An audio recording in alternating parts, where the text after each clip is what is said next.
Hi, Amy Grace. Sasamahan nyo ako magawa ng garlic parmesan chicken wings. Siyempre, bumili tayo ng wings part ng chicken and then hinugasan na natin ito na malinis.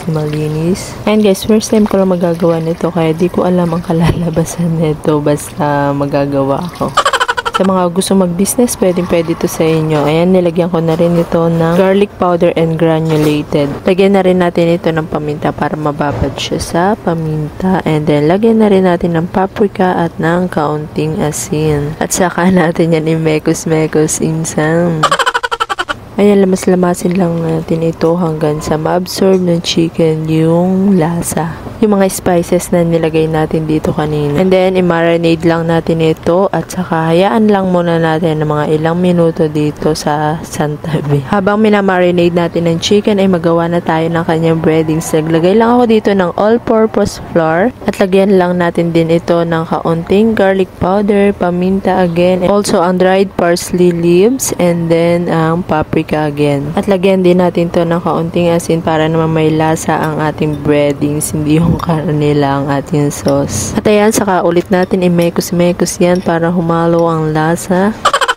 At ayan na nga, bumaligtad na ang ating video. And ready na tayo sa paglalagay ng breadings nitong chicken wings natin. So, let's go. Basa naman ang chicken, kaya naman didiretso na natin ito sa ginawa nating breadings. And di na natin kailangan pa ng itlog kasi basa na nga yung chicken. Tansyahin nyo lang yung paggawa ng breadings kasi yung ginawa ko dyan is sobra dahil yung kukunti lang yung chicken. After nun, nagpainit na tayo ng kawali at nilagay na natin ang ating mantika at painitin lang natin to ng sakto lang at saka ulit natin hinaan. Then, ilagay na natin ang mga chicken. Ayan, dapat low heat lang yung apoy nyo para lutong-luto din yung loob ng chicken natin. Dahil mabilis lang pumula yung breadings and hindi natin mapapansin. Baka mamaya luto na yung breadings pero yung loob niya, yung chicken is hindi pa. Ayan lang at naisalang ko na lahat ang chicken. Diba nilahat yun na dyan? Para isang prituhan na lang at wala nang balikan. Tulad ang pagbalik mo sa ex mo. Char! And here we go, naluto na ang ating fried chicken. Siyempre, mas crispy is mas masarap. Kaya mas masarap siyang kainin kapag bagong luto pa lang dahil sobrang crispy. And then, after maprito, nag-prepare na tayo para sa sauce. Nag-ready lang ako dito ng bawang. Konti nga lang yung na-prepare kong bawang. Kalahati na lang ito. And then, pinagagayat ko lang ito into maliliit na gayat.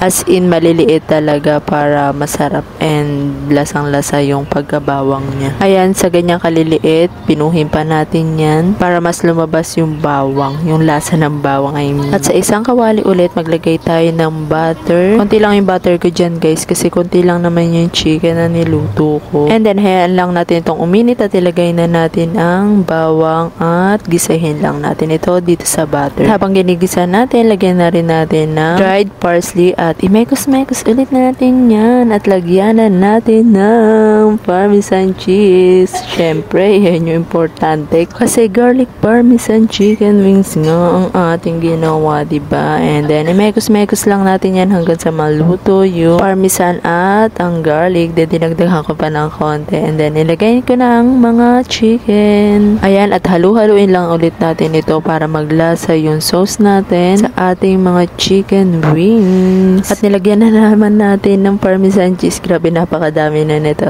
Then, here we go. Tapos na ang ating garlic parmesan chicken wings at sinaling ko na ito sa isang lagayan. Yung nasa bowl is kagabi ko pa yung ginawa. At ayan, tara guys, samahan nyo akong kumain ng garlic parmesan chicken wings. Grabe, napakasarap, matakam kayo. Ayan, sa mga gusto mag-business ng chicken wings, so pwede to sa inyo guys. Garlic parmesan cheese, this is my favorite guys. And ito yung lagi kong in-order kapag mag-wings kami. So, ayun lang guys. Thanks for watching. Bye!